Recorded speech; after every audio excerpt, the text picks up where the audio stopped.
Bonjour à toutes et à tous et merci de prendre le rendez-vous de ce 12h45. Voici les titres.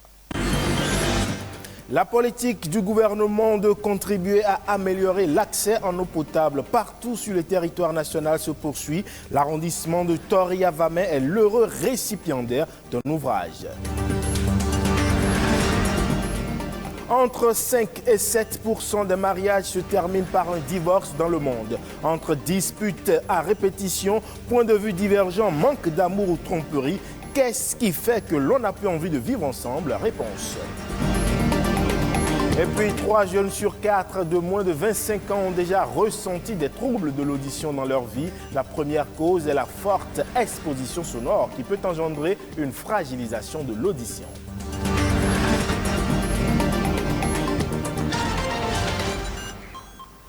Merci à vous de nous préférer. L'arrondissement de Tori-Avamay est depuis quelques jours desservi en eau potable. Des systèmes d'alimentation en eau potable multivillages y ont été installés pour le bonheur des populations, ce qui participe à l'ambition du gouvernement de garantir l'accès à l'eau potable pour tous d'ici 2023. Blaise Adampo pour les précisions. De l'eau potable coule désormais dans Tori-Avamay pour le bonheur des populations. Cela est possible grâce au système d'approvisionnement en eau potable multivillage installé en plein cœur de la localité sur financement de la Banque mondiale. 14 bonnes fontaines permettent de desservir les hommes et femmes heureux de sortir se servir avec le tonneau et bassine. C'est pour notre bien qu'on nous donne de l'eau potable. Avant, nous consommions de l'eau de puits. Nous sommes heureuses aujourd'hui d'avoir de l'eau potable. Le système mis en place est moderne. Il est doté d'un château d'eau de 150 mètres cubes, d'une station pompage et des bonnes fontaines. Ce château est capable de desservir à l'horizon 2030 environ 10 000 habitants et à l'horizon 2040 près de 15 000 habitants. Le château d'eau permettra de desservir tout l'arrondissement de Tori-Avamay, Tori-Bosito, Tori-Gare. La réception provisoire de l'infrastructure fait déjà le bonheur du maire de Tori-Bosito. Nous avons une chance terrible que le gouvernement s'est investi et nous avons avec l'entreprise Jucater conduit ce projet où aujourd'hui Avamay fait partie des meilleurs arrondissements de la commune de Tori-Bosito, qui est doté vraiment d'un château d'eau et d'un système d'eau d'approvisionnement vraiment fiable. Prochaine étape pour la délégation de l'Agence nationale d'approvisionnement en eau potable en milieu rural, BOPA. Et vivre en couple aujourd'hui devient de plus en plus difficile. De nombreux ménages n'arrivent plus à entretenir la flamme du premier jour et bienvenue les séparations. Dans le monde, on estime d'ailleurs entre 5 et 7% le taux de mariage qui se termine par un divorce. Pourquoi donc tant de séparations? Quelles en sont les causes? Et que faire pour éviter d'en arriver à cet extrême? Rodrigue Blondoumet et Marcel Betoro nous édifient à travers cet élément.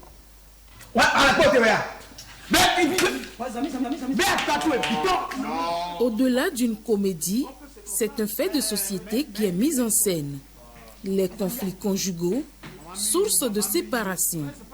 La vie de couple de nos jours ne tient qu'au bout d'un fil pour certains. Pour d'autres, elle est considérée comme un fait banal. Mais pourquoi tant de séparation dans les couples? Il se pose un problème de fait de société, il se pose un problème d'objectivité, il se pose un problème de choix de conjoint. Donc du temps de nos grands-parents, de nos aïeux, c'est la communauté et qui gobait d'abord cette relation, qui acceptait cette relation et qui encadrait cette relation. L'amour doit être le socle du mariage. Donc la valeur fondamentale du mariage, ce n'est pas d'abord le matériel. Donc ce qui fait naître les problèmes, c'est le fait qu'on n'a pas cette notion de valeur. Il n'y a pas un conjoint parfait. Il faut savoir se supporter. Et quand deux personnes s'associent, ce n'est pas les deux personnes qui sont bonnes. Des séparations qui, sans nul doute, ont des conséquences. On sacrifie les enfants. Et nous devons savoir sauver l'essentiel. Tous ceux qui ont pris cette décision, la majorité le regrette jusqu'à ce jour. La séparation dans les couples nécessite plus de réflexion. Qu'on le veuille ou non, les parents participent à l'éducation des futurs époux. Et il faut reconnaître quand même qu'on continue d'éduquer les filles, les jeunes filles, à devenir de bonnes épouses. Mais rares sont les parents qui éduquent leurs jeunes garçons à être de bons maris. Aussi, ça manque. On ne peut pas vraiment blâmer qui que ce soit. Mais on va certainement travailler à ce qu'il y ait plus de concessions. Il est donc primordial de réfléchir à des solutions pour réduire les cas de séparation dans les couples. Il faut aller à la découverte de soi, se découvrir et commencer à s'accomplir avant de rentrer dans une vie de couple. La religion a un rôle à jouer parce que beaucoup de choses sont également faites au nom de la religion. Et il faut vraiment beaucoup d'éclairage pour enseigner les jeunes couples afin que la religion ne serve pas non plus de couverture. Sur un autre registre, s'il y a des personnes qui naissent sourdes, eh bien, il y a d'autres qu'ils deviennent par imprudence, notamment à cause de certains comportements peu recommandables qui endommagent progressivement leur organe récepteur de son. Une perte d'audition qui se produit lorsqu'une partie des signaux sonores arrivant à l'oreille externe n'atteint plus le cortex cérébral. Trouble auditif, à quoi s'en tenir? Explication. L'audition, c'est un ensemble de mécanismes qui aboutit à l'écoute. L'oreille est divisée en 3 parties. L'oreille externe, l'oreille moyenne et l'oreille interne. Les troubles auditifs résultent donc d'une atteinte de l'une ou l'autre de ces différentes structures. Les troubles auditifs vont aller soit de la baisse de l'audition, qu'on appelle une hypoacousie, à la perte de l'audition qu'on appelle la surdité. En général, en fait, les troubles auditifs sont liés au traumatisme sonore. Donc l'usage abusif des écouteurs, tout le temps écouter la musique à un volume très élevé, surtout lorsqu'on écoute un son préféré. Il y a une cible particulière, notamment les professionnels du son. Donc ceux qui travaillent dans les milieux où il y a trop de bruit, tel que la menuiserie, les menuisiers sont plus exposés, ceux qui travaillent dans les discothèques. Donc, ce que nous avons l'habitude de faire, c'est de réaliser une audiométrie tonale qui va tracer un audiogramme. Et de là, si la personne est éligible à la prothèse auditive va l'aider à mieux entendre pour une vie sociale acceptable.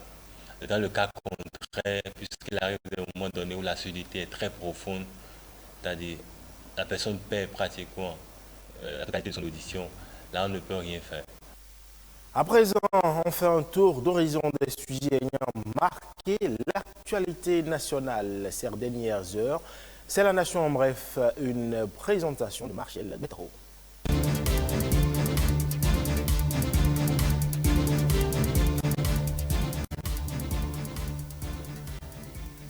L'Office central de répression de la cybercriminalité au CRC alerte les internautes sur la nouvelle trouvaille des cybercriminels en matière de sextorsion. L'agence signale que le nouveau mode opératoire des cybercriminels consiste à utiliser des appels vidéo pour prendre le visage d'une victime et l'utiliser pour faire un montage dans lequel ce dernier sera en situation d'intimité sexuelle. Le montage vidéo est ensuite utilisé pour faire pression et soutirer de l'argent à la victime tombée dans leur filet. C'est une information qui a été publiée par l'OCRC sur sa page Facebook. L'Office central de répression de la cybercriminalité invite donc toute la population béninoise à la vigilance. La seconde phase de l'atelier de relecture du Code de procédure pénale organisé par la Direction des affaires pénales et des grâces du ministère de la Justice et de la législation avec l'appui technique du projet d'appui à l'amélioration de l'accès à la justice et de la réduction des comptes, phase 2 est en cours. Pendant 5 jours, les acteurs de la vie juridique du Bénin ainsi que les partenaires associés vont examiner tant sur la forme que sur le fond, le document de procédure pénale qui n'est rien d'autre qu'un recueil de tests juridiques ayant pour fonction d'organiser les étapes d'une procédure pénale et de réadapter à la situation. En effet, ce document revisé va contribuer à l'amélioration de la performance et de l'efficacité du secteur de la justice sur toute l'étendue du territoire national. Le championnat mondial de pétanque se tiendra à Cotonou dans la première quinzaine du mois de septembre 2023. Le président de la Confédération africaine des sports boules, Idrissou Ibrahima, a annoncé le week-end dernier que le Bénin pourra donc accueillir la 50e édition du championnat mondial de pétanque, mais à une seule condition. Cette compétition va regrouper 50 nations participantes qui vont jouer en triplette, en doublette et en mixte. La compétition va durer environ une semaine. À cet effet, le ministre des Sports Oswald Romeki a reçu à Cotonou le président de la Fédération internationale de pétanque et jeux provincial Idrissou Ibrahima. Il a rassuré les responsables des sports boules des dispositions prises par l'État béninois pour la construction du boulodrome répondant aux normes internationales.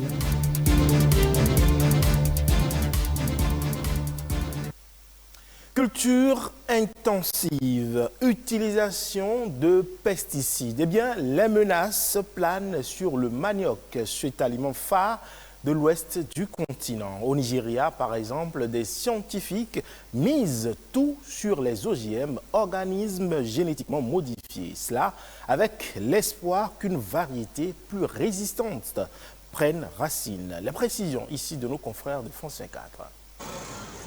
Dans ce marché d'Ibadan, au nord de Lagos, le manioc se vend, s'achète et s'échange tout au long de la journée. Ici, le commerce de ce tubercule poilu va bon train, mais depuis quelques années, les prix ne cessent d'augmenter. Avant, le sol était fertile, la terre était propice à la culture. Quand les fermiers plantaient leur manioc, il germait rapidement. Mais aujourd'hui, la qualité du sol s'est dégradée. Le pesticide qu'on utilise pour combattre les bactéries affecte les rendements. Symbole de prospérité, le manioc est un aliment phare en Afrique de l'Ouest, où les plantations s'étendent de la Guinée au Cameroun. Mais sa culture intensive a provoqué une dégradation des sols qui chaque saison perdent en fertilité et en minéraux. Pour pallier ce problème, cette généticienne étudie de près l'ADN du tubercule afin de créer une nouvelle variété de manioc, plus résistante et plus facile à cultiver. Nous essayons d'identifier ces gènes et de les transférer pour améliorer la qualité de la culture ainsi que son rendement. Le but est de garantir la sécurité alimentaire au Nigeria, mais aussi dans le reste de l'Afrique de l'Ouest. La culture du manioc, dont 90% est produit en Afrique de l'Ouest, pourrait permettre à la région de combattre la malnutrition face à l'augmentation globale des prix des denrées. Ce sera tout pour ce 12h45 que vous pouvez retrouver sur le site de l'ORTB, le www.ortb.bj. Merci pour votre aimable attention. Le programme se poursuit sur Bénin Business 24.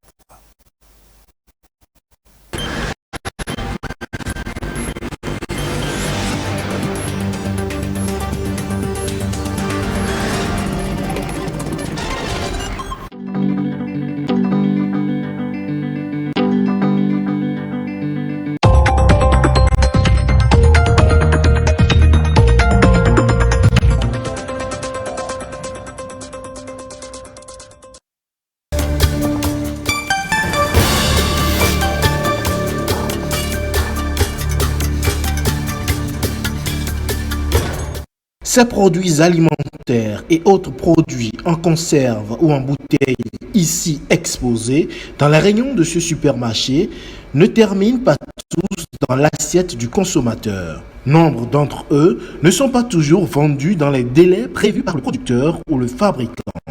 Mais alors, que font les supermarchés des produits alimentaires qui ont dépassé leur date de péremption ?